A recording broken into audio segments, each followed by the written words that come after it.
So one thing that's nice about Gen Z is we see a kind of resurgence of a more, I don't know what the best word for it is, like orthodox, traditional. I don't want to use, confusing terminology, but we're not like shy about the fact that hijab is fard.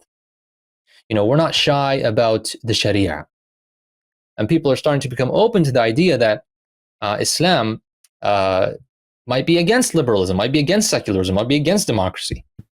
Yeah. The local bookstore, the kind of books that they used to have pre 9/11, we don't see those books anymore in the bookstores. We just don't see them. We don't see the cassettes, the videotapes, the kind of ulama that we used to see.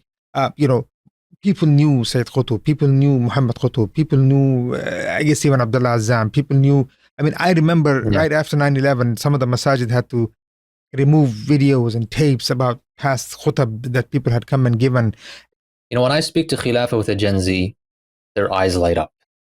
Why hasn't anybody told me about this before? This is amazing. Islam has civilization.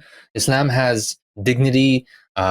This concept of the totality of Allah subhanahu wa ta'ala's sovereignty. We're political people. We're people who want to see a world that's just and moral. We're people who want to see Islam return to strength. And we're not so, what's the word for it, repressed from understanding Islam politically as perhaps older generations are, who might recoil when you speak about Khilafah. When I was first getting into da'wah work, I was told, to of course approach these concepts with wisdom, as you should, right? Not decrying that.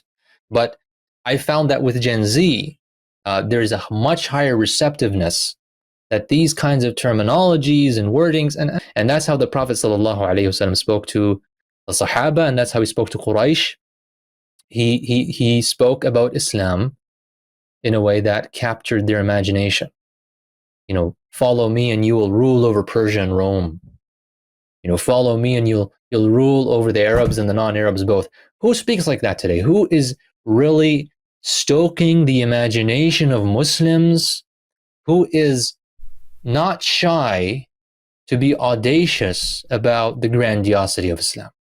Their da'wah was a political form of activism, which resulted in the establishment of an Islamic state. There are things that need to be said about what needs to happen in Gaza.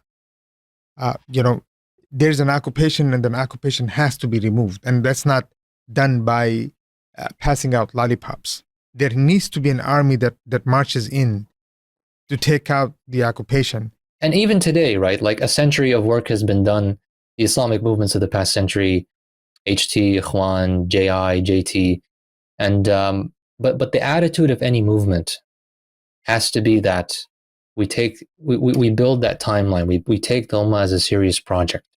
Yeah, we don't have this attitude of like, we'll do our part and one day Salah ad-Din will come down the line and finish the work. No, we have to seriously undertake the finishing of the work because we know it's possible.